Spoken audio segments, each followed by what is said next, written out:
That is a beautiful hat.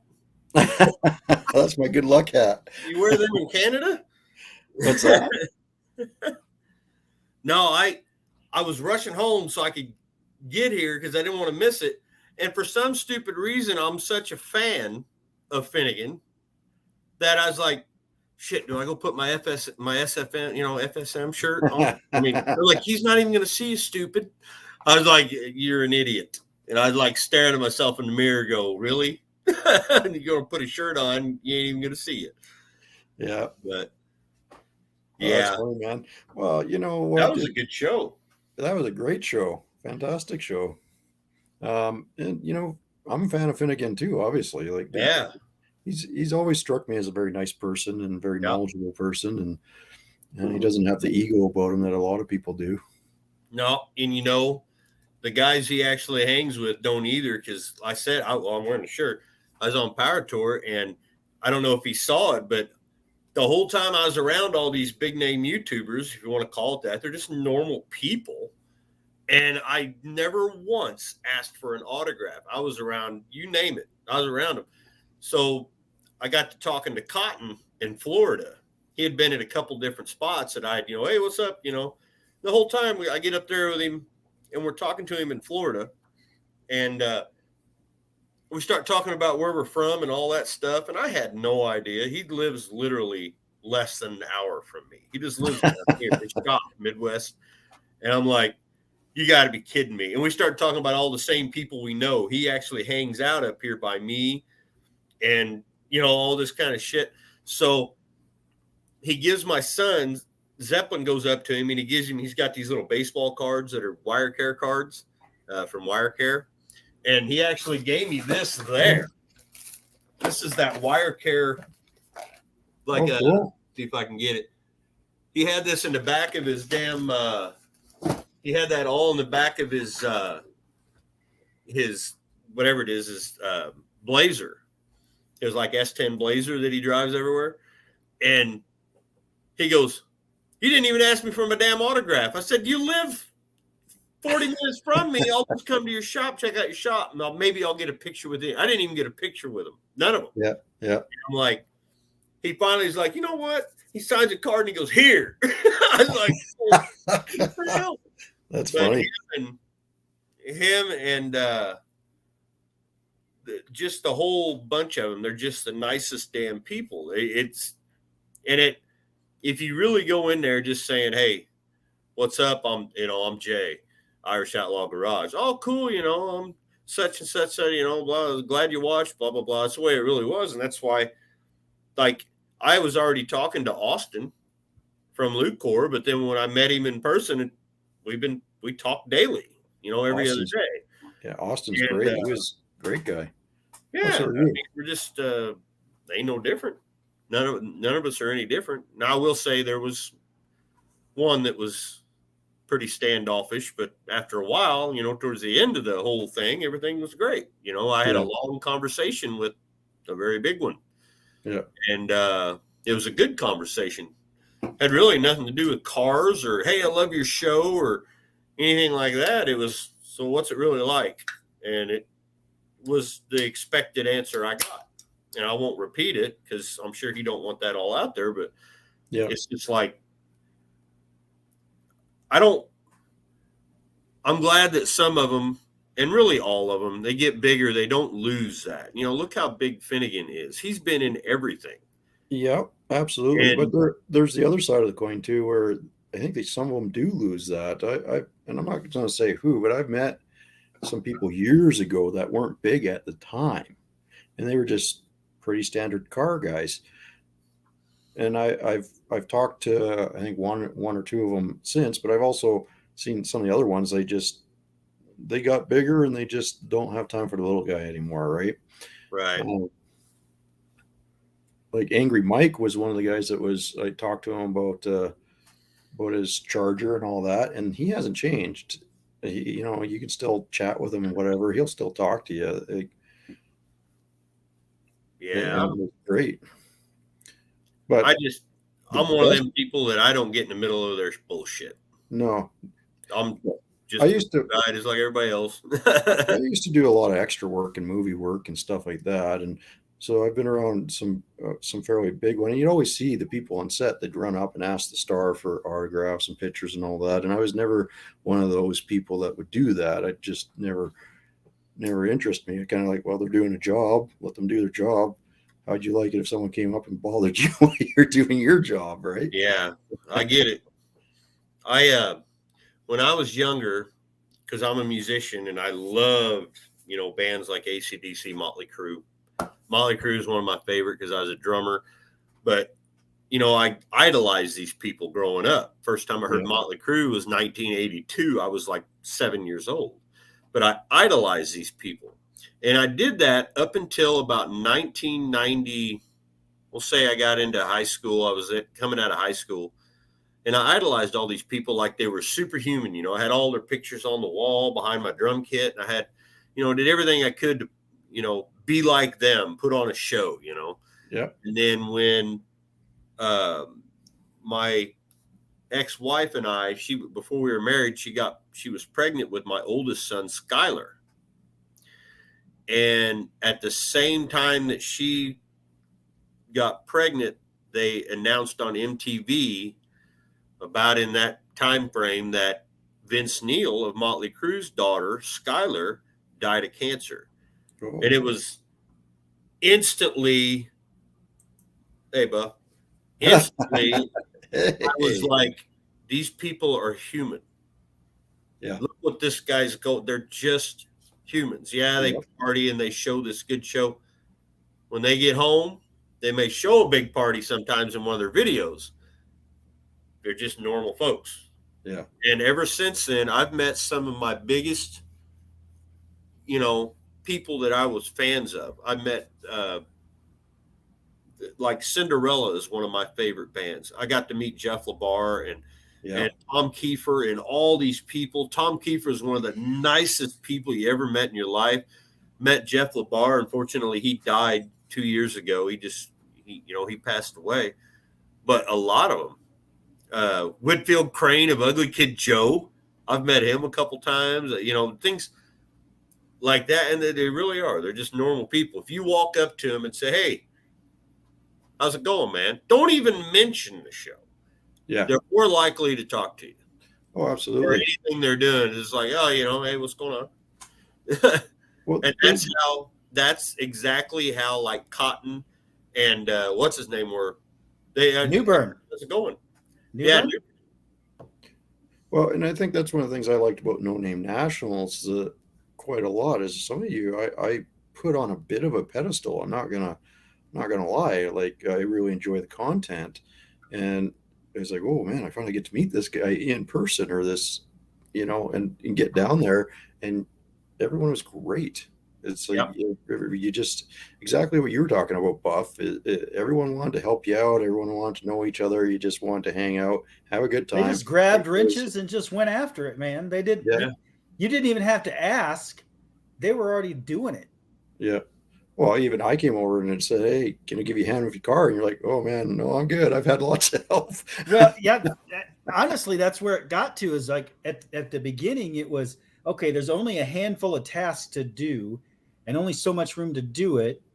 And then at the end, it was like all hands on deck. I had 5 guys in or under the car, swinging hammers, turning wrenches. And I'm just like, well, I guess I'll video. I don't know what else to do. Everybody's working on my car. Yeah. No, that was still one of the best moments of that whole event, though, was when you fired up that car and actually got to drive it around. Oh, I might not have brought it down the track, but I remember everyone cheering and if I would have, Ray took the last of my tech screws to fix his Punisher car before he took it down the track, and I should have stolen back after he broke it because I would have thrown a couple of tech screws into the fuel cell, a couple of tech screws into the battery box, and I could have sent it. That's the only 2 things that really technically would have held me back. Yeah. The fuel cell was just kind of floating in the back, and the battery went funk and fell over, but it's fine. And even Jay, it's like, I need a ride to the hotel. Yeah, sure, no problem. Hop in. First time he meets me, hey, I'm Brian Mongo's Garage. Hey, we're staying at the same hotel. You give me a ride. Yeah, jump on in. You get to ride in the Javelin. Hell yeah. Well, that was my first ride in Javelin too. That was great. Yeah, that one, I wasn't going to work tomorrow, but now they got me something, so I'm going to work.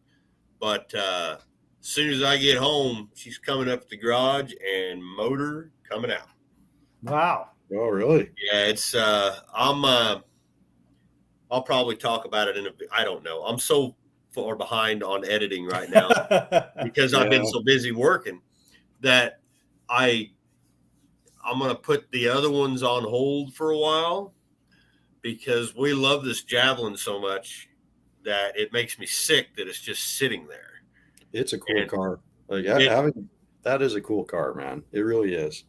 I actually thought about, I was talking with Austin, and because he's got his and they built that 325 that he's getting ready to put in something. And I was just like, what could I do to this thing? But I still want it to be just a daily driver, but I want it to like not be 5/10 faster than a 10,000 pound car, and there really is nothing.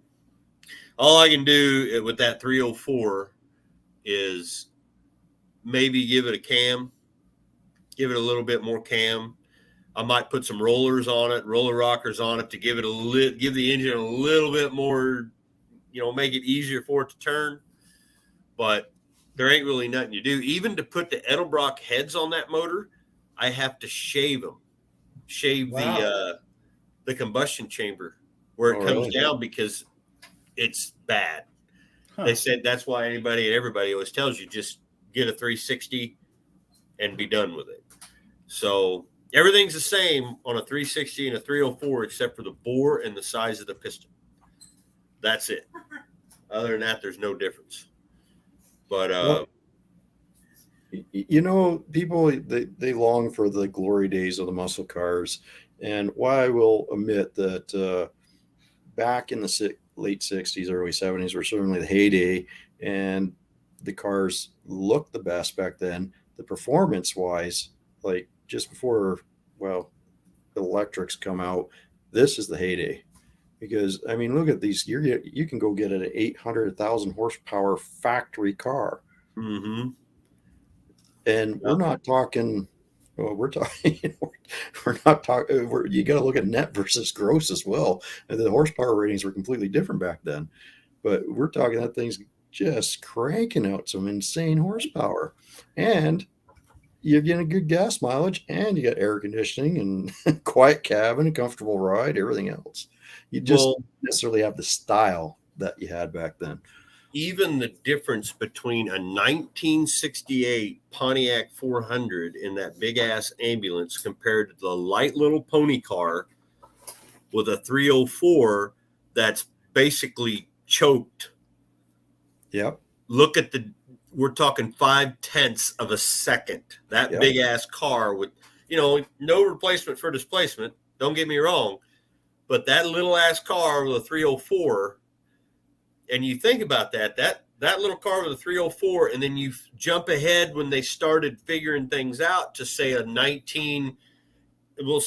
I had a 1983 Fox body with a 5.0, 302, smaller displacement. That thing would wax the ass of that Javelin.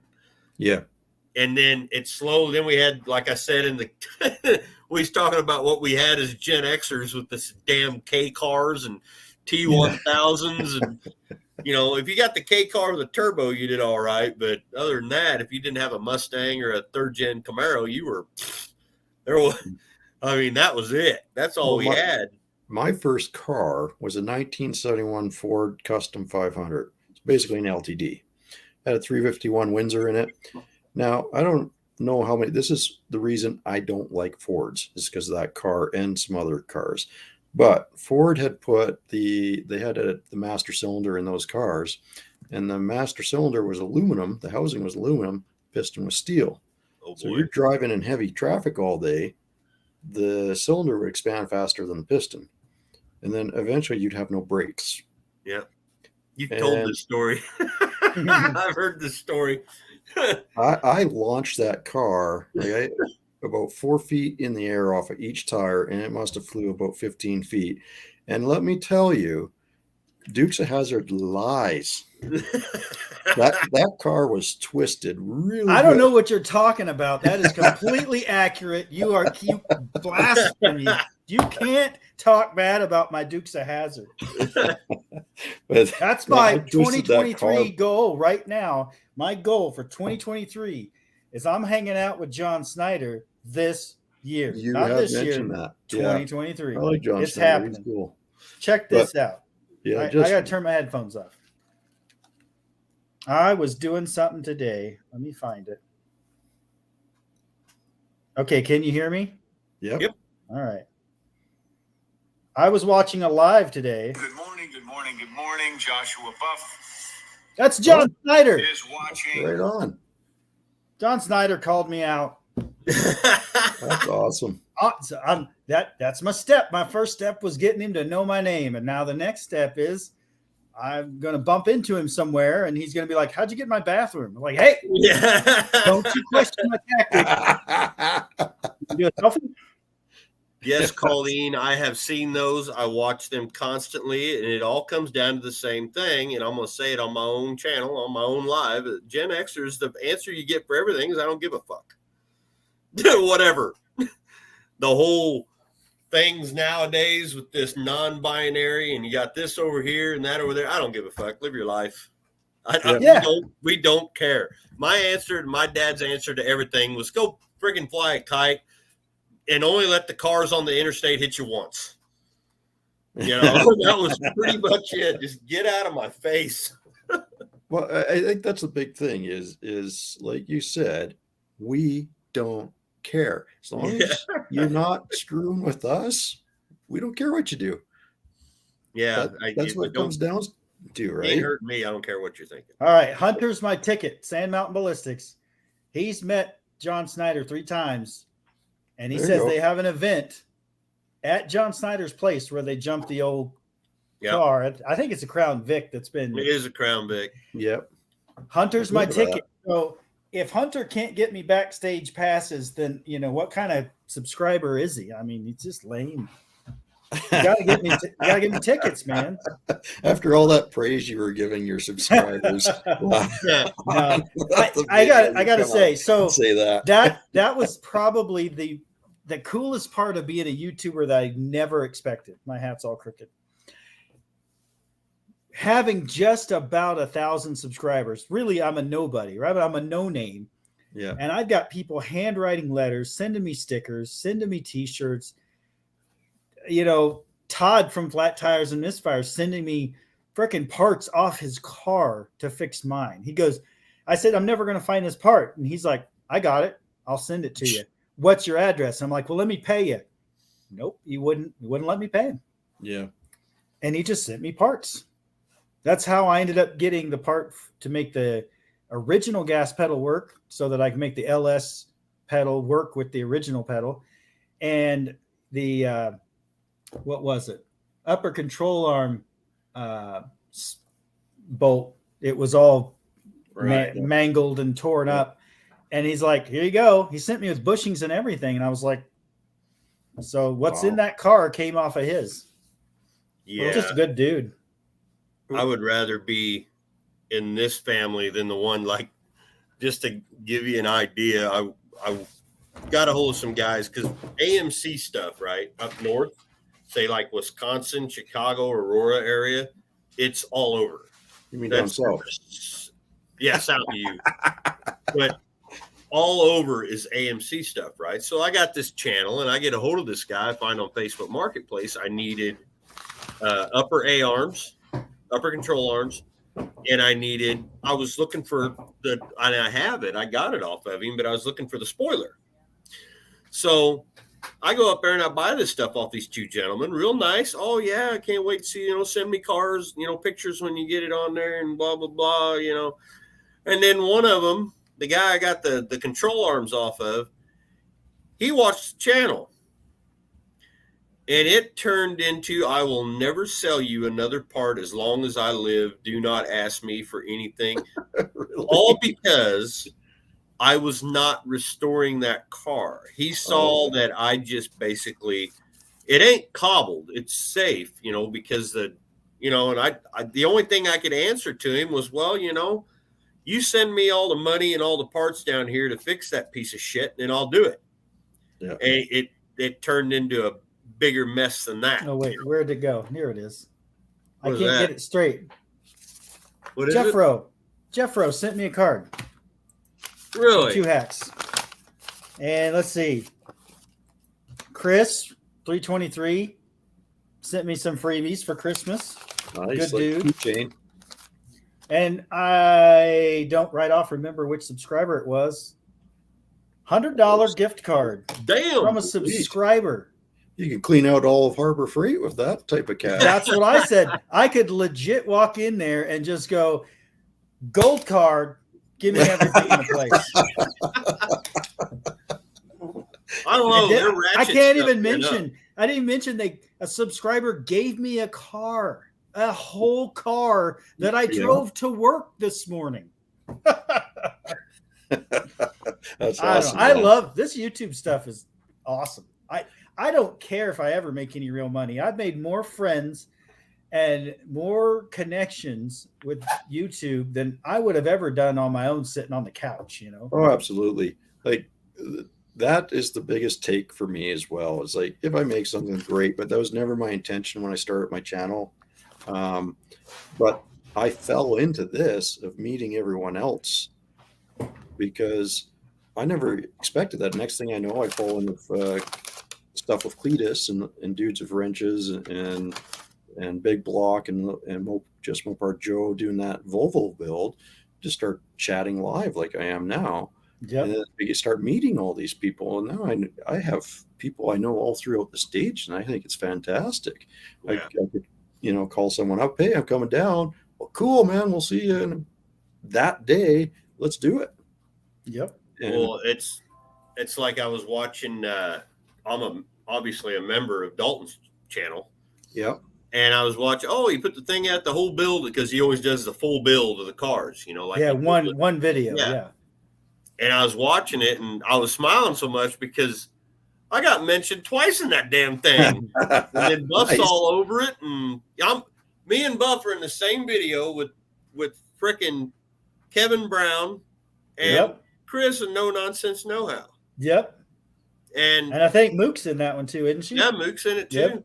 And he mentioned all the channels, and it's just like, well, that's cool. And that's on the old Roadrunner that we may or may not have caught on fire. Hey, I made that comment on yours. I said, who here in the chat hasn't caught something on fire? Yeah. So almost everyone in that chat, I guarantee at some point or other has caught I kind of felt like we were going to have that moment because we talked for probably 3 or 4 days that we were either going to go full send or we're going to catch it on fire, blow it up. And then when he catches it on fire and we had that live and everything going on with it, at the end of that, he's like, hey, man, if you want to crash on the couch, that's fine with me. And he goes, we can try to finish it. And I said, do you think we can get it done? And he goes, I'm not doing anything with it tomorrow. And I went, okay. And he ended up doing a little bit the next day, but I was just like, screw it. I'm driving home. I was so amped up that I drove an hour and a half home at, what the hell was it, 4 a.m? I don't even remember. Oh, it was a blast, though. Like I got we were up all damn night watching that. It was fun. It was just as fun to do it as it was for you guys to watch it. Oh, yeah. And you, Jay, you were supposed to be there. I was supposed to bring a hood. Damn you and your I don't have to buy the hood. I was going to slide across that hood, and we were going to Dukes of Hazzard that stuff. It was a flat hood, too. It was a flat satellite hood. I've been practicing on the kitchen table here, Just make sure you would have done it from the driver's side over. That way, the slope. That way, you wouldn't hit the fender and, Yeah, the Forrest Whitaker eye, Yeah. Make sure you wax that hood, but not too good because you don't want to slide too. I'm not going to tell you what he offered the car to me for, unless he offered it to you for that too. But he did. He said he did the same with the Dodge. He's like, just give me something out of your pile. And I'm like, the only thing I'd give you is my motorcycle. And I told him what it was, and he's like, no. It's a barn find Kawasaki from 1987 that I actually rode almost every day for a year and then parked it under a tarp, and it sat there ever since. So Yeah, Yeah. You see what Auto Salvage Outlaw said? I Yeah. was. Well, know what happened. Yeah. Hey, this old, I've only maybe possibly fractured a few bones, but there's no X-rays to prove it, so it never happened. There you go. There's no crying in Dukes of Hazzard. Well, I haven't had a chance to. I had a chance to briefly talk to Dalton at No Name Nationals, but that's the only time I've actually talked to him. But I'm telling he does seem you, like a pretty cool guy. you don't get to experience the real Dalton unless you're A, on the road with him, or B, inside Pole Bar Garage watching him do some sketchy shit. I got to tell you, you guys watch me build my Pontiac. I mean, you've watched Jay build his cars. Lower that expectation by like tenfold. Now you're about where Dalton tops out at. Like he's like, hey, here's some garbage. Let's make this work. And then we're like, oh, let's see if we can refine it a little bit. And Yeah. No. I've been accused of doing some sketchy stuff from time to time. I got a hold of him the other day. I talk to him about every day or every other. And I mentioned to him because I've been researching on CFMs with carbs in this 304. I want to make it perfect, And he put that quick fuel on that 258. It's just a little 500 or 450 or something like that. And that's actually what the 304 calls for. It calls for a 450 to 500. You don't, they're torque motors. They are not high RPM engines. And I said, hey, what do you think about that quick fuel you put on the SX4, the Eagle? Because I was looking, about getting something like that because I've been looking at Edelbrock's, and he goes, why would you want to do that? Don't you have a good 600 on there? I said, yeah, I got 2 600s I could put on there. He says, just put that on there and then just jet accordingly. It's like, now wait a minute, you're telling me how to do it right? And he just takes back. He goes, why? I'm just an idiot sometimes. And I said, well, and then you watch the video with those two doing that road runner where he just keeps clicking that starter. It's obviously bad. And next thing you know, I'm thinking, while I'm watching that, I'm thinking, that's an awful lot of fuel that probably ain't getting burned. It's going to come out that exhaust pipe. And he just kept going. And the best part was, he goes, I'm going to just go ahead and hook up these exhaust manifolds. And I'm like, okay. So I had the passenger side. I did the fuel pump, which I know he called me out for later in the video. But exhaust manifolds are important. So I put the exhaust manifold on my side, and I'm like, where's the bolts? Where's the nuts? These will work. And I put them in, and just with a wrench. These are not to torque spec or anything. And I just kind of snugged everything up on my side. What's Dalton do? He just takes the exhaust manifold and sets it on the 2 bolts sticking out. And that's what he did. He was done at that point. Installed. So guess what happens when you pour all that fuel down and it has nowhere to go? It's right there. It's right there. Boom! Yeah. Right in his face. And what was crazy was he had the thought process to take the camera off the stand and put it right there. He didn't know it was sparking when he pulled the camera off. He had no clue. You guys saw it, but he didn't see it. And so he's got the camera over here, and it's sparking at the starter. And we're like, is it shorting? And he goes, no, it's coming out of the case. Well, that ain't right. And so he just keeps doing it because it's Dalton. And he just keeps going. And then, boom, it blows up. And we're like, all right, we're done. We're done. Well, when I set my Camaro on fire, I didn't even have manifolds on it. I just wanted to hear it turn over and see if it would fire. Right. And I'm under the car because I don't have an ignition system wired up. I get a screwdriver just sorting out, shorting the starter out. And then all of a sudden it fires and this huge fireball comes out. Well, I didn't know how big it was because I'm under the car. I didn't find out later until I watched the video. I'm going, whoops.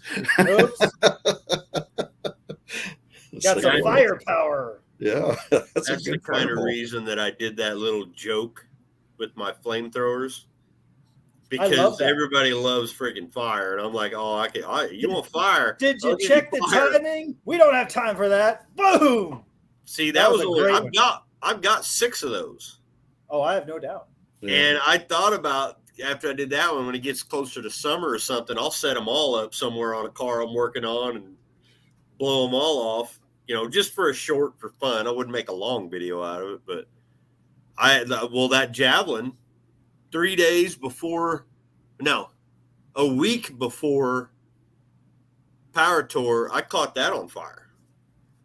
I had the original points. I had a HEI distributor on its way just in case, because I can deal with points, but I just didn't want to deal with points if I don't have to, I'm taking a long trip. So I go in there and I put a new set of points in it, and I'm sitting there setting the dwell. Got the meter on it, and I'm setting the dwell. And I had the little flap open. It's GM style distributor. I got the flap open, and I got a damn Allen wrench through the flap into the damn screw, and I'm messing with it. And I didn't realize that on the Holly carb, it was leaking, and it came down the line, and it dripped, landed right in that frickin' hole. Yeah. Poof! And of course, I didn't have the damn camera going, but I caught the AC lines, the belts melted. It just absolutely destroyed anything rubber or paper, or I had all the plug wires in there perfectly with zip ties, and it melted all of them. So now you look under there's no zip ties. There's no nothing because it all burnt. You can see it on the, you open the hood and you look on the AC line that goes around to the dash. It's completely charred. Didn't blow it, but it's completely charred. I was pissed. I wasn't even pissed about the car caught on fire. I was pissed I didn't have the camera going. Yeah, because that's always what happens. Yeah. And that was, man, I took a one picture. On fire. What was that? That's what happens. I said you think you got the camera going, and then you go back and realize you just took a picture. Well, that's why that's annoying. Or you think you have it going and you don't. Yeah, that happens a lot. At all times, I have 2 GoPros. At all times, one of them is on. It is on a big stand, and it takes a wide angle with, I use that cinematic, so it blurs everything in the background, and it just takes what I'm doing. And like that last one I just did that I put out with the Javelin where I'm cussing up a storm, that everything out is on a wide angle cinematic view. And then I got my other camera that I use to do this, but the whole time that other one's filming because I ain't missing that shit again.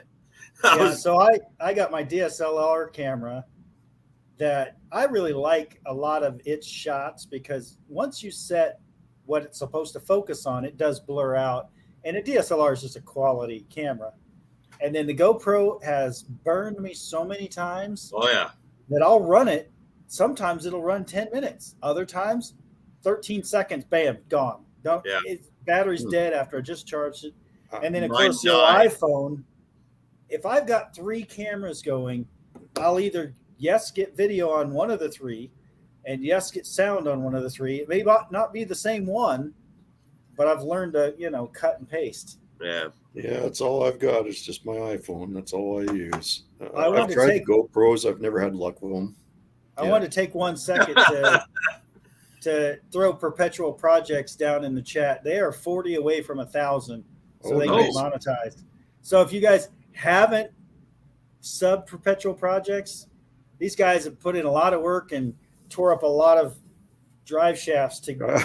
I watched a couple of those. So, I'm just trying to help the guys out. Those guys put in a lot of work on my car. Great person too. Travis and Amber are just awesome. I know I've subbed, but. Were you guys watching their live the other day? I started to, and it got called out to a fire. I missed it. After the regular talk live, I was on, because I always get on with Chad and Travis for their open mic type live. I love that after show. Nothing against the regular show, but their after show is I love it.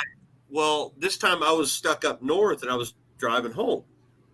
And so I'm on it, but it's just my voice. You don't see me because I'm driving. Well, I was up north of town here, and that looks familiar. Yeah, No. that's One why of these things is not like the other. That's why the 304 is coming out. But I was coming home, and there was places where I would cut out, right? So, of course, I'm driving, so I'm not watching the phone to see if they're talking or anything. So I'm driving, and I'm going down this road, and it's blowing snow and all kinds of crap. This car comes up, and there's 3 cars coming. This car comes flying up. It's a freaking CRV. He's just trucking, trying to get around me. I'm already doing 60. And anyway, I thought that maybe it had locked up. So I started screaming at this driver. I got to duck out real quick, guys, but All I'll be listening in. Okay, Buff. I scream at this driver, MFing son of a bitch, and God, I start going crazy. And I'm thinking that it's locked up so they can't hear me. And Travis, see, that is exactly what it's like to talk to a truck driver. My eyes, I was just like, oh, man. I had to get out of it because I was laughing so hard. Yeah. Because I mean, it wasn't just me saying, you son, Yeah. I was screaming at the top of my lungs right into a microphone. You dumb Nice. motherfucker. And I got off there, and I laughed all the way home. I was like, God, there went their monetization money right there. Yeah, no kidding, right? Well, hopefully, right. I guess you can go back and cut it out, but when you publish it, but you can't do anything live. Yeah. Well, that's like, I just don't care anymore. I figure I got a thing I've gotten 2 people that have got a hold, companies that have got a hold of me on Instagram. Hey, would love you to do a video on us, blah, blah, blah. One was a light company, another company was the other one. And the first thing I say is, okay, you need to go ahead and, send me an email, and I want you to watch my channel before you do it, because I don't want somebody saying, oh my God, I can't believe, I did this and you talk like that and all that. And I'm like, I'm not changing the way I talk. I do this for fun. And so what was the light company? I have to look it up again. I can't remember. But the problem is they don't have anything.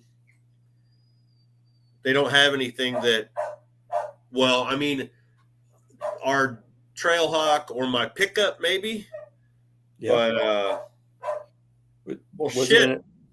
That's what Finnegan grabbed. Wow. Nice. He likes those Corvettes, I guess.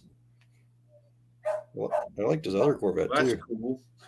But I can't remember the name of it. Was it Oxytool? Yeah, that was one of them. Yeah, they contacted me. I'm going to do a video for him. Are you? I told him to send me an email. The problem is I've only got 2 vehicles out there that they have products for. Yeah. That's that 9005, I think it is. I mean, it's great, and I'll do it. But, I want to be sure that I just don't want people to get a hold of me like anybody that tries to do that. I'm going to warn them ahead of time. Look, don't come at me later saying we can't have you doing our video. We need you to take the video down because of the way you talk. Well, tough shit. So I'm warning them way ahead of time. Well, I did one for Napa, and I got the brake caliper tool kits where you can throw the brakes back. And so I did the ambassador program, and that worked out. I got that. You get to keep the tool afterwards, or whatever product you're sampling. So I got to keep that brake kit. That was pretty cool. So I did one for them. Then I got contacted by these guys to do the lights, and I do have a couple newer vehicles. So the one I would definitely love to try them on, because the 2014 Ram, I live out in the country. It's quite dark, and I'm hoping the LEDs will be a lot brighter than the standard headlights. So I'm happy to give it a go and see how they turn out. Yeah. I like I said, it shows they're active now, and they haven't messaged me back all day. They weren't active, but they're active now. I'm sure it's, somewhere, and I'm more than happy to do it, because I'll try out products. I don't care. Yep. But I just want to make sure everybody knows Yeah. Yeah. Well, you got to be careful, I think, with some of the products because they probably want a positive review, and you got to let them know, like, man, I'm just going to do an honest review, Right. and so make sure you find out the details. But these guys seem pretty, yeah. Just give it a review, see what you like. Right. If you like it. I'm about to scream at a dog. So if you see the mute come up, I don't want to scare everybody off. Fair enough. You won't shut up. Well, but we also know the name of your live, so it's not really a surprise. Yeah. Cussin, right? Yep. It's funny about my dog. My freaking bunk heater caught on fire the other day Oh, really? on my Yes. semi, and I was hooking trailer up, and she was raising hell. I mean, you would have thought somebody was stabbing her.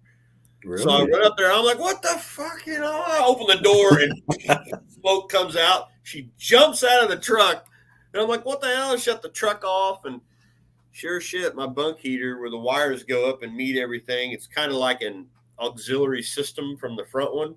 Yep. And the wires that go from I can't remember the name of the part, but they go from there up to the blower motor. It's like your blower speed control thing.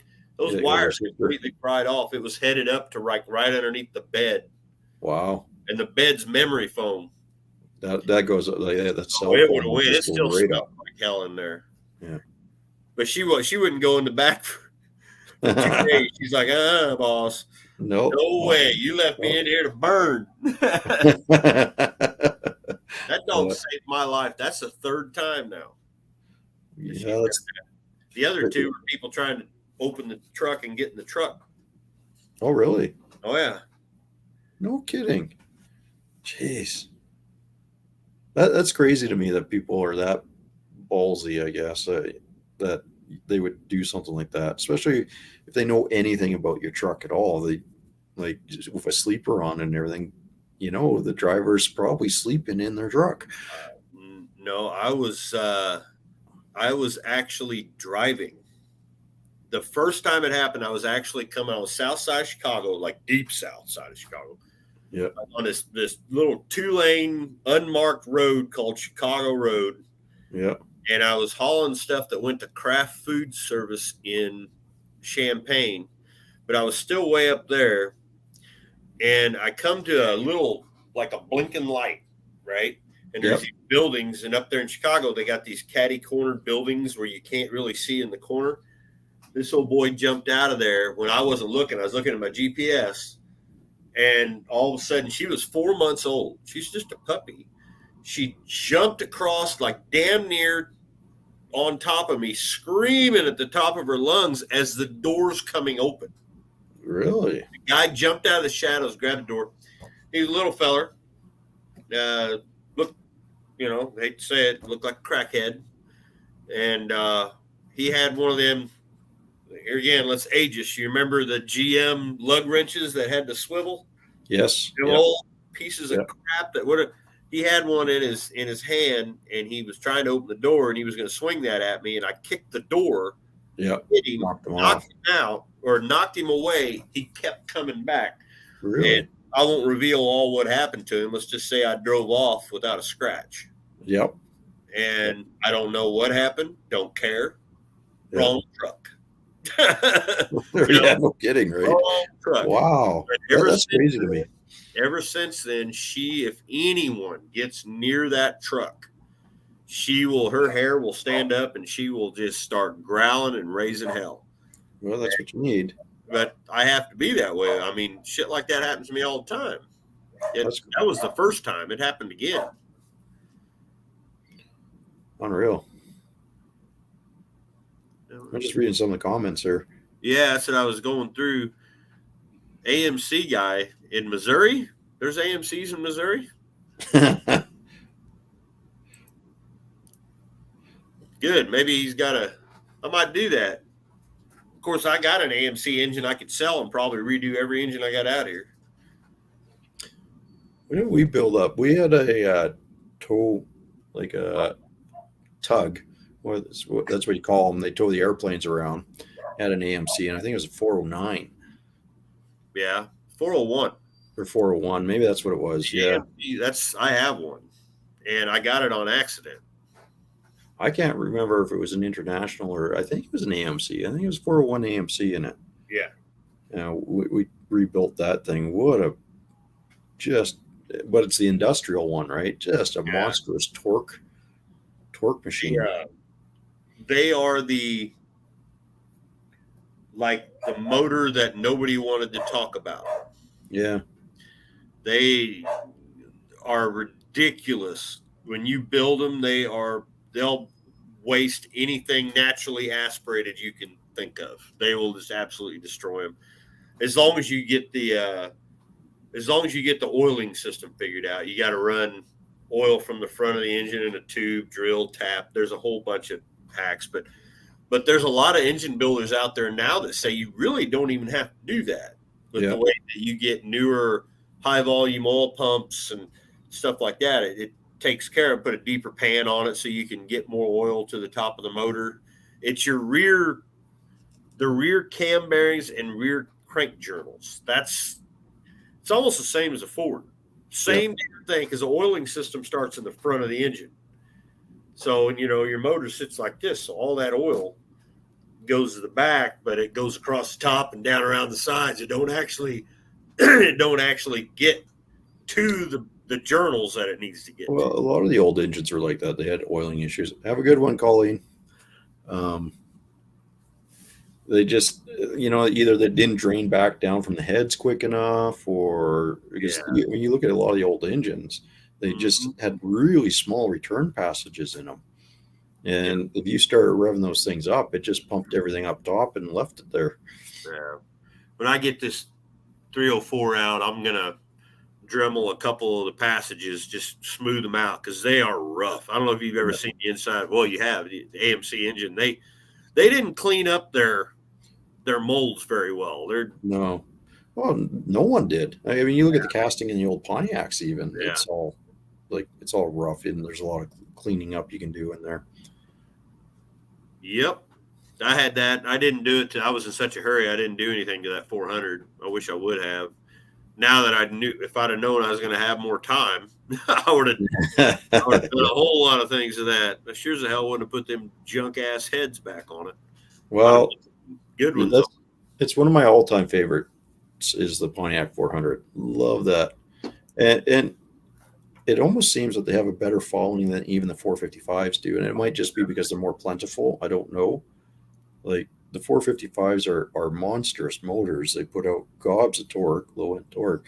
And, the SD version is very rare, but it just seems the 400 seems to have more of the reputation than the 455s did even. I think it's because they are more plentiful and there's more. I think you can get away with building the 400 a whole lot cheaper and get the 455 numbers out of it. Yeah. If you build it. Now, 455 built up is, I mean, we all heard Austin's car. That thing's not even built. That's not even, and that thing is retarded. I mean, I've heard that thing on Power Tour. I heard it, then at No Name Nationals. Oh, it's a fantastic. Like my buddy built, I think he's got a 455 in his 76 Trans Am that he built up, and it was really cool because he even fuel injected it, but he built his own fuel injection system. So we swapped it over to a 5-speed. It's fuel injected, and that car is impressive. Like it's just a freaking cool car. And it's one that he didn't do all the body work to perfection on it or anything like that. He just got it running, built it into something he wanted so that it could be a reliable car. Yeah. And just enjoys it. Yeah, that's kind of where I'm at. There's a couple of 360s around here, AMC engines that I could grab. There's, matter of fact, the junkyard that I got my Omega out of, he's got a couple, and he told me to come over and pick one or pick two, and he'd sell them to me at junk cost, like scrap cost. Yeah, because they're locked up, and I could tear them apart and do all kinds of stuff. But as soon as I do that, as soon as I get that 360 home, I'm gonna be like, okay, I'm going to get in there and I'm going to grab the old Summit card and I want to go, okay, we're going to build shit out of this thing. But then we'll get in the car and it'll run like Blanche. It's no longer just a daily cruiser. So if I pull that 304 apart and the cylinder walls look good, like, because it didn't burn the oil. If they look good, I'm probably just going to pop the crank out, rebearing it, have the crank turned. I'll take it to my buddy, have it turned, and I'll obviously put new cam bearings in it. And I'm not going to do a full, because there ain't no reason for it. If it just still runs good, it gets 16 miles a gallon. It got 14 miles a gallon with 4 people in the car with the trunk loaded. Yeah, that's good. So I don't want to mess with it. I'm gonna pull it out, freshen it up, put new gaskets, and while I got it out, that front seal on that 727 leaks like a sieve. So I'm gonna put a new front seal in it, but I'm not gonna do too much. It kind of scared me when I got that car because it had nitrous in it. Oh, really? Yeah. I got all that. So I was like, who the frig put nitrous on it? It was only like a 25 or 50 shot then. 150. What? Oh, yeah. Are you kidding me? Yeah, they had a 150 shot on a plate. The stand, plate under the carburetor, nothing fancy. But I took them out and I called Summit and I said, "What are these?" And they said, "Oh, those are 150 shots." And I said, "The car only had 120 horse." Yeah, I know. They weren't built for more than that. You really can't do it. And you're gonna melt her down. But I got a plan for that nitrous plate though. I might. It might make an appearance. It would work on a 400. Just saying. I'm just thinking, no name nationals with a nitrous up freaking ambulance. Of course, I'd have to get by the boss first because she'd be like, "You better not blow up my car. I ain't even got to drive it yet." Yeah. Going back to the Pontiac is one of the reasons I haven't really modified my 78 Trans Am, because I like just having it how it is with the 400 and the 4-speed.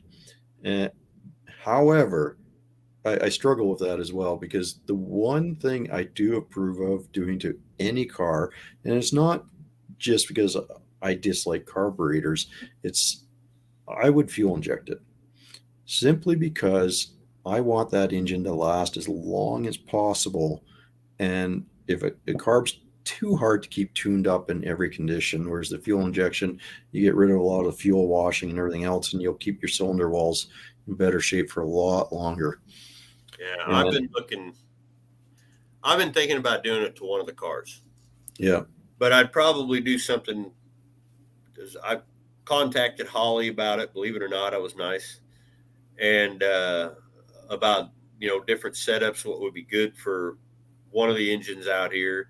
They're all basically the same, cubic inches, a 400 automatic, Ford, a 400 Pontiac. So what should I do? And of course, they're like, give me all the build specs. I'm like, junky garage build spec, Yeah. But, I thought about maybe trying that.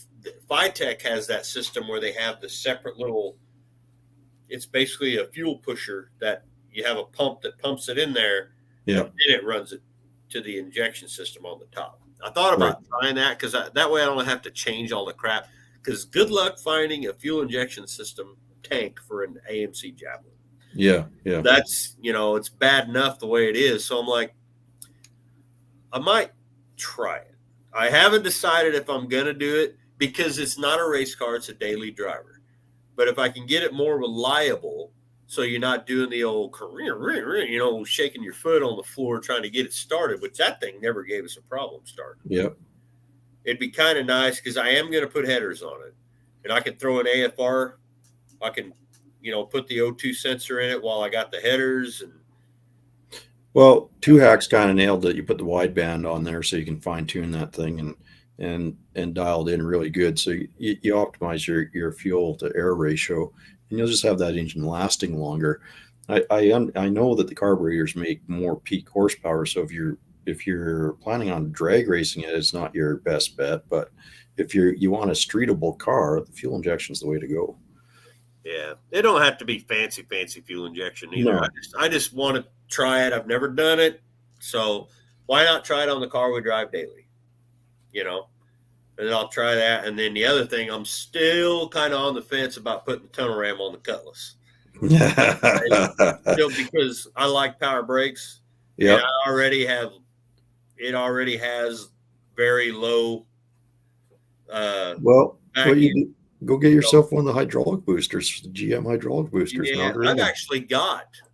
Hey Jeff, I actually have our Malibu had a stroked out big block Chevy in it, and Hey, what's happening? not much, and it has the vacuum pump tank. It has it all in there. Yep. I can actually take that out and put that in it whenever, put it in the Cutlass that has a tunnel ram, because I've already got what the hell did I put in a 268 comp cams, and it's wicked. That thing's horsepower and torque for days. It's a big block 455, And I thought about putting that tunnel ram on there for fun, but the thing runs and drives so good, I'm afraid to screw it up, and get a corn pop incident. So, I know it wouldn't be that bad. We all know what happened to that. But Well, yeah, but he got it dialed eventually, so it's all good. Yeah. What's up, Jeff? Feeling better? Hey, Jay. Uh-oh. On my buddy's Pontiac for the, no, I started feeling worse again, man. COVID stuff. Kick you in the ass. But I think your headset. what you can do with that is the return line. There's a vent on the Pontiac tank. Yes. Oh, let me figure out what's going on your here. headset came unhooked. We put the return into that. There's like a little baffle you popped out. Yeah. Can you hear me? We can hear you, but your headset's not hooked up. You're quiet. Let me figure out what's going on. I'll be right back. All right. Okay.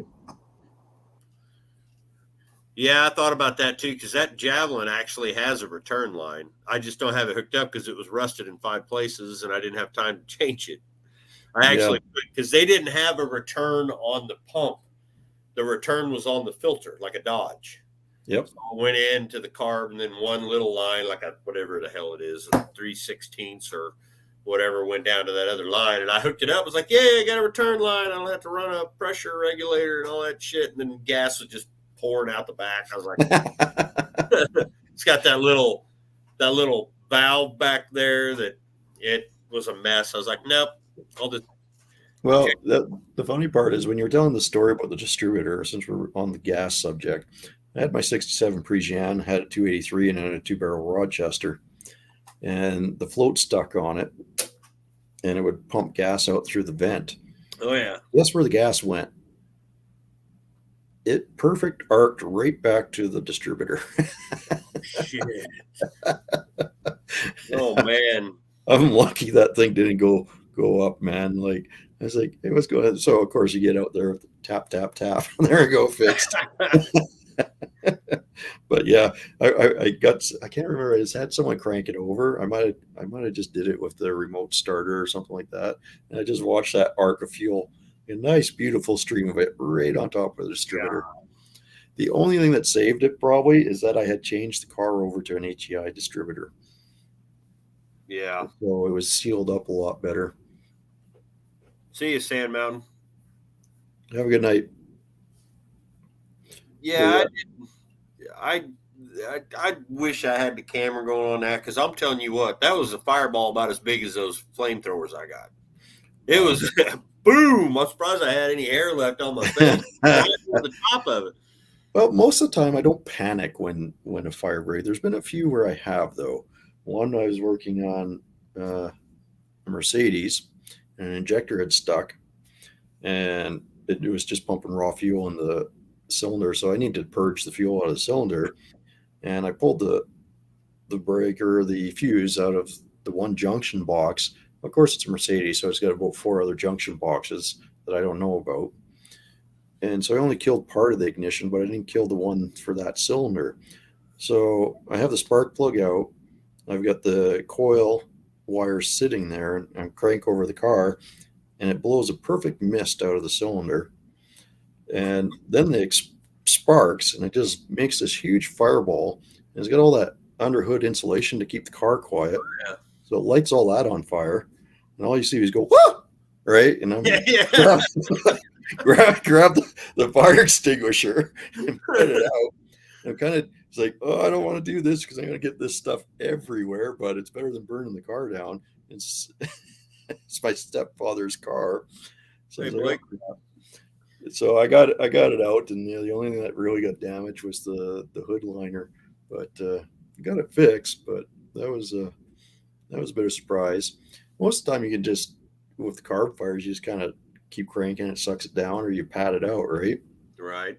And the other time I kind of panicked a little is on my 92 GMC with the throttle body injection. The truck, the fuel pump had died on it, and I was feeling lazy. I didn't want to try to push it or tow it or anything like that. I knew I could get a couple seconds of runtime out of it if I just dumped some fuel down the throttle body. But what I forgot is that I had stolen a couple of the plug wires off of it to get the 78 Trans Am running. So, and there was a little bit of fuel spilt on it. So something sparked and set off it backfired. That's what it backfired. Just, and there was some fuel in the manifold and just went up. And it's like, oh, okay, try to tap it out. Nope, not going out. Try to, my buddy throws his jacket. It's still not going out. Then his jacket catches on fire. I'm like, uh-oh. Eventually I ran and grabbed the fire extinguisher, put that one out too. But yeah, most of the time you just get them out though. Tell some Mopar stories. I got one. Mine's out there right now. It's doing its job, holding down all the parts for my other cars. There you go. You know the one that I'm going to put a big block Ford in? Yeah. Oh, there's a Mopar story for you. Yeah, I haven't decided what I'm going to do with that truck yet. Yeah. It's got history in the area, so I may just get it back on the road with the old Slant 6 in it. Good engine. It's actually my favorite motor ever. I'm not a Mopar guy, and it ain't because I don't like Mopar cars, because they have been around me my entire life. You get sick of them. They're all over, and then, of course, they're the ones that they come out for 5 seconds. It's like they peek their head out like Punxsutawney Phil, and then they go back in the garage. Yep. You know, it's like I could never own one of those. You know, but then you got people like Blake who just tear the shit out of them, which is great. You know, nobody does that around here with their Mopars. I got a Mopar story, and it's related to the Ford story. So you remember I jumped my car. I might have told you this part too. I jumped that Ford and I wrote it off. So then I had to find a car to replace it. So I found a guy with a couple cars for sale. First one was, I think it was a 67 Cougar XR7. Ooh. Nice car. Yeah. But I took it out for a drive, and the first thing that happened was the brake went down the floorboards. It said, nope, not buying it. Just been through this. I ain't doing it. The other one sitting right next to it was a 1968 Dodge Charger RT 440 car. And I could have bought that car, but it was going to cost me an extra $1,000. I think he was asking $4,000 at the time. It's black too, right? So it's basically the bullet Charger, right? I was like, no, I just can't pay that much money for that car. I just can't justify it. And it was the pistol grip. Oh man. So when you look back, well, I would have destroyed it probably when I was that young, but I look back, I'm like, dang it, I should have paid the extra $1,000. Yeah. Is that better? Yeah. Oh, I can hear you. Yeah. You missed my Dodge story. Telling a Mopar story. Wait, what? Mopar? Yeah. Wow. LS all the way. Yeah. There you You're go. out. See you later. Take 'em Block. out. I actually used to build a lot of 318s for Derby guys. They're great engines. I don't have a problem with their engines, except for that part where you want to change your manifold gaskets and you lose all your goddamn coolant. That's I would like to say, other than meeting Irish at No Name Nationals last year.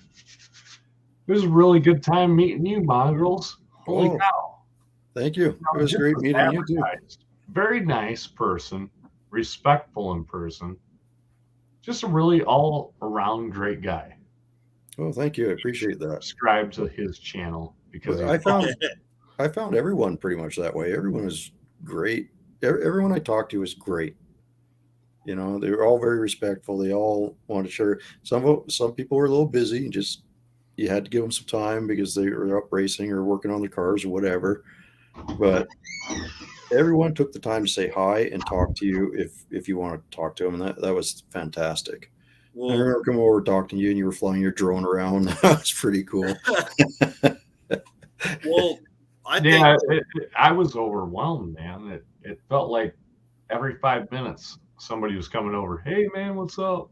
Blah blah blah. You know, and I think this I'm year trying to do something, man. Like you almost got that feeling to where I know what these people are talking about, where you can't say hi to every single person. No, you couldn't. Like I couldn't even go around and meet everyone. I tried to hit all the people I knew from chatting with them in the videos, and I did catch a couple other ones that I didn't know, but was able to chat with them. And like I said, everyone is great. Everyone took the time to take 5 minutes or so and talk to you. Some you had a much longer conversation with, but you also had to understand that you're one of 200 people that may want to talk to that person. So you try not to monopolize their time either. And I was running like a chicken with his head cut off. Oh yeah, you were a busy boy. I got to do this thing and that thing and that thing, and people come up. Hey Blake, how do you do? I do it like this. Well, see you later. Really nice talking to you. I got to go talk to these people, and then I find out Cement Surfer's back there in the corner. I didn't even know he was there until the last day. Like, yeah, we weren't like we could leave our pits, but we couldn't leave our pits because our pits was just. Yeah, it was one of the busiest areas in the whole thing was where you were in that pit. So there's certain pits that were just really, really busy, and the other one was down where we were with Irish and well, for different reasons, maybe because we were busy working. Irish and Buff and Perpetual and Big Block. It's like, oh crap, we broke something again. I had the easiest because I had Big Block's Mustang, and thank you big time to Big Block for that. It was a brand new car. I went up against you and I smoked your ass. Yeah. Yeah, the first race. Yeah, I remember. Yep. Nacho Cuda smoked that. I had Canadian driven Mustang. That was my first race in the car too. Yep. I think it'll be different. USA. There you go. I think it'll be different this year to the fact that we have all met each other. And now it's going to be like us in the corner, and the newbies are going to be like, it's going to be like a hazing event. Oh, yeah, look at you. You know what? Yeah, probably a little bit. But I think we're going to have more fun hanging out more and racing less. Yeah. You know what I'm saying? Because I didn't know you guys were down by the trees. Because we're right up on starting line where our pits were at. That was that big party that you kept hearing about. Right? Well, we were probably closer to mid-track, I'd say. We were pretty close. But behind the 660 saloon, they said, you need to bring wood or you're getting kicked out of there, and there are a bunch of assholes back there. And I'm like, who's this grumpy old fucker back there? I'm like, well, I'll go to the 660 saloon. We had our fun. We played that, they got slot machines in there, and it's basically a tin front garage with a bar inside of it. No. Well, how often do you get to sit and drink beer watching somebody change tires?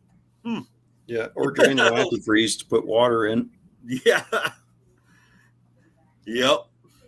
Now, I had heard Jeffers is up for sale. Is there's some truth to that? It always has been.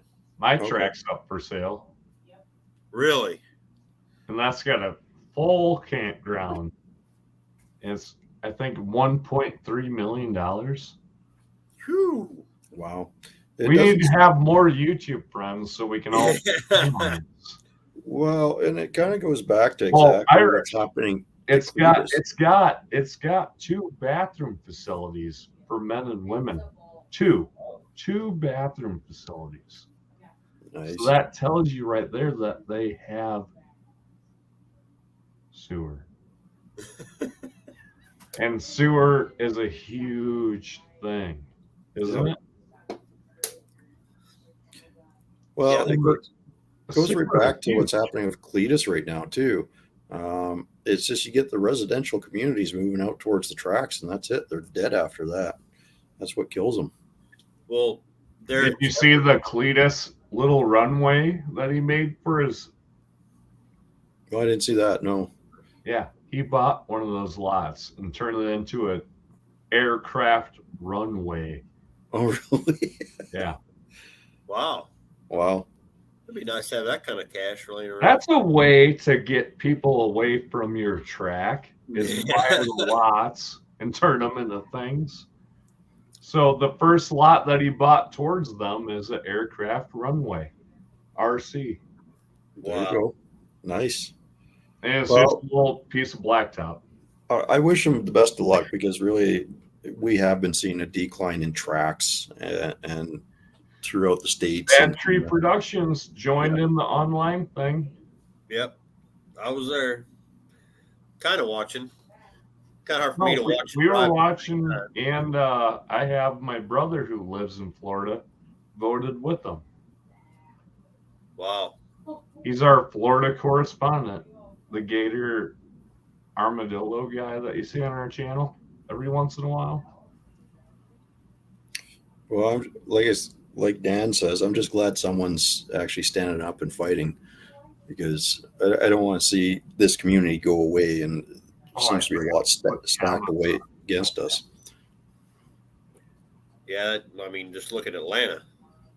That was a major hub of NHRA even, and gone. Torn down. Memphis, gone. You know, it's my local track is actually in Charleston, Illinois, and it's out in the middle of the woods. If there was 500 thermoquads, the whole world would be better right now. Yeah. Well, even thermoquads matter. There you go. You even look at Norwalk, Ohio, like the residential coming in on that track too, right? Yeah. And that's a big track. It's sponsored by Summit and everything else. And they're starting to get restrictions on it and stuff like that. So yep. And then ours up here, we haven't had a drag strip in 15, 20 years in our city. Yeah. And they're building some new tracks not too far away, but the road courses are no drag strips allowed. Up here we got Terre Haute, Indiana, and Charleston, Illinois, and then the next one is all the way over to Gateway. And Gateway is the only one that's a quarter mile. And you're in Missouri, right? Illinois. Are you home? Huh? What? I'm in Illinois. What? I'm in Illinois, south of Champaign, like where the U of I is, the Illinois. So you're like Missouri? No. In between St. Louis and Terre Haute, Indiana. So like Missouri. No, if I was, I would be proud of it. Mongrels. Illinois people that like to race. I don't know. I'm from Canada. Missouri, because nobody from Illinois does what he's doing. So the Missouri State Championships, tell me about them. I don't know. Mongrels, I love you, brother. It was great meeting you at No Name Nationals. Oh, thanks, man. You're one of the funnest people that I ever met there, because you had your personality, ably aboard. You're right on top of everything, and you were yourself. and I loved you, buddy. Thanks. I appreciate it. I'm just reading what Dan's saying, and he's telling me to plead no contest to the old noise, I guess. So Dan, don't make me Or fucking Dean. waste my words of talking to mongrels. Stop that shit right now. Because I worked hard. But the whole group, I Tell somebody love that. that's really not that great at YouTube how good he is at YouTube. You know what? I enjoyed all the Mopars did down you there. catch that? Yes, I did. Thank you. I enjoyed all the Mopars down there, and the whole group of you with the A bodies. That was awesome, Blake. I have sitting in my yard a '68 Plymouth Valiant that I do plan on building at some point. So I might be talking to you about some things, but it'll be getting a modern Hemi in it, just a 5.7 because they make out plenty of power. The only other option is pull a 360 out of my motorhome and just throw that in there. You must have my head still doing this. You go and get yourself a truck with a 6.4 in it. Yeah, they're too expensive. No, they're not going to be too. No, you play the slow game. Wait 3 years. Well, you're right. They'll be coming down. Yeah. I mean, that's how it was with 5.7. 5.7, when I first got into them, it was very difficult to find one for less than $2,500. 5.7s are a bunch of hoard out. Yeah. Let's play the pretend LS game with them, right? The future is 6.4 Hemi, plug and play. Oh, yeah. Oh, that's already happening. They're putting them in Chevys. Here's one problem with 6.4 Hemi, though, is the casting's a little bit thinner than some of the other blocks. So they tend to have a little bit of a power limitation to them. So if you want to run boost and stuff like that, the 5.7 will take boost a lot better than 6.4 will. that's what you tell yourself. Because I know the guys that do the 5.7 builds try to, tell themselves that it was a good idea because nobody ever wants to buy or build a 5.7. I quite like those engines, actually. The Mongrel is the one who says, "Oh, they're great." They're not great people. They're fucking terrible. Do not get a 5.7 Hemi. Do not get a 5.7 Hemi. I've owned lots of them. No, and this comes from a guy that's from the 80s. Yep. That's all about Mopar. So, okay, what's your problems with the 5.7? I even would say screw the 6.1. Well, yeah, I'm not a fan of the 6.1. Stick with the 6.4 and get the lighter connecting rods. Yep. The 6.4 is a great engine. Absolutely, they're all it is. over the damn place now. Maybe down there, not up here. But if you can find a SRTA from 09, get that, throw the rear end out of it, get the get rag in it. You could be running 12s with a factory car. Constant 12s. Bracket racers, here's your formula. Well, who had the 6.4 in the Ford truck? No name. That was John Coe. Yeah. That thing was pretty rowdy. Remember when I did you see that when I ran to his trailer? No, I didn't see that. He was eating lunch. And I go in there and I go, John, my fucking transmission, it's not hitting in third. Well, what are you doing, Blake? I don't know, man. I don't know what I'm doing. I'm here talking to you. You tell me what I'm doing wrong. He's like, Ad Blake, you know as much about transmissions as I do. I'm like, no, John, I do not know as much about transmissions as you do. And he goes, add a half quart transmission fluid in the fucking. Did you even hit third in the 8th mile?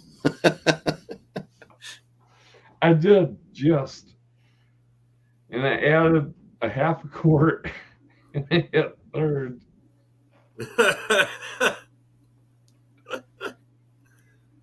Notre Dame Nationals was not a bad time for bad tree production. I'll just say that right now. No, we had a blast. It was a riot. It was great. We had our Noah and Duddy challenge. Mongrels knows all about that. He watched that for a year. I don't know if I remember that one. Hold on. All right. So anybody that watches my channel, really, you have to go and look at Mongrels. Unsubscribe. Like now. No, it was good watching the whole thing, man. It was great watching all the challenges. You guys did great on the burnout, Blake. That was pretty. That was. We lost. It doesn't matter. You put on a hell of a show. I loved it. No. You have to sit in one place and do a burnout. That's how it's done. I don't know. I found I know that's what won, but personally, I found that the most boring. Mongrel, shut the fuck up. You need to sit in one spot. No, I don't think so. And that's how you win. The most enjoyable. Shut your fucking mouth. The most enjoyable was Square Body. You know it. Now we've angered the Blake. Spot. Way to go. Annie, don't. No, you stop. I'm doing some fucking YouTube shit right now.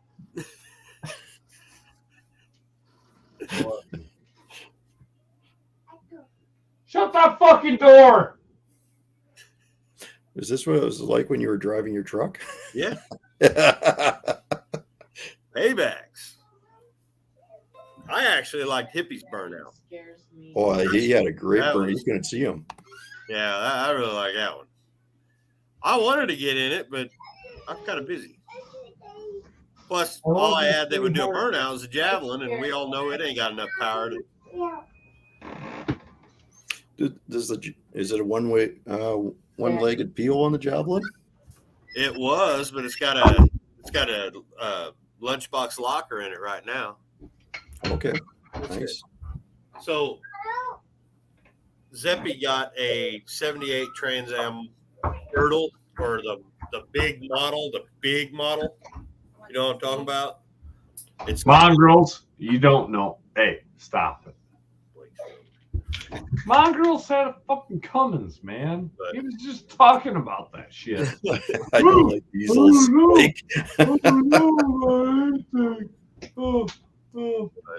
So anyway, Amber's been putting it together because he's too young for it, but she just finished the 400 Pontiac. Go. Oh, nice. Dude, you can see my hand. Yeah, Amber just got done painting that. Very nice. Zeppelin got she made him an old 80s style jean jacket with all the patches like AC/DC and Guns N' Roses. And on the back is a great big blue Phoenix. I mean, he loves Trans Ams. Yours is blue, ain't it? Mine's blue, yep. Yeah, his is blue. But he's got the big Phoenix now in his jean jacket. The kid's, I don't know where he gets his style from because it ain't from me. He's got like the holes in it and the old acid wash. I like it where I'm way cooler as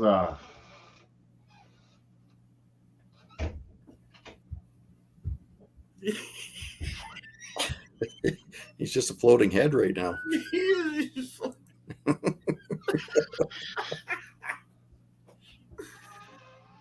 It's kind of creepy. Yeah, more than a little.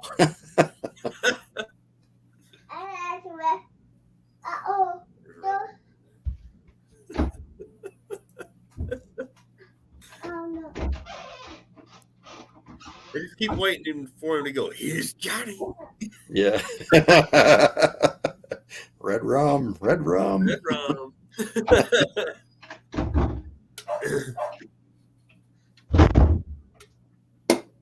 Well, on that I'm note, probably gonna have to get off here. I got to drive in the morning. well, I was just gonna say on that note, Blake's creeping me out. I gotta go. Yeah, I'm getting the freak out of here. He's creeped me out. But I am gonna get off here. I gotta get to bed. This 16-hour day shit's killing me. Yep, I can see that. But we should paint him up in that silver and throw him out as a statue on the streets there. He's doing pretty good. He's not moving at all. The mannequin challenge. The mannequin challenge. That's what it is. Yeah. He wins. Blake wins. Not even blinking. That's crazy. Yeah, that's gotta hurt. My eyes would dry out by now. Yeah. But yeah, I'm gonna get out of here. All right. Well, it's great. Thanks for having me on. Yeah. Blake, when you wake up, thanks for coming on. Yeah. And everyone in the chat, have a great night. Yeah. We'll see y'all later. No, he moved. Oh, he did. He had to take a drink. He had to lube up the eyes. Yeah, everybody needs a drink of water. I don't think it's water. Or it's light. Same thing. It's water. Yeah. All right. Yeah. Have a good one, everyone. Take care. See ya. See ya, Blake.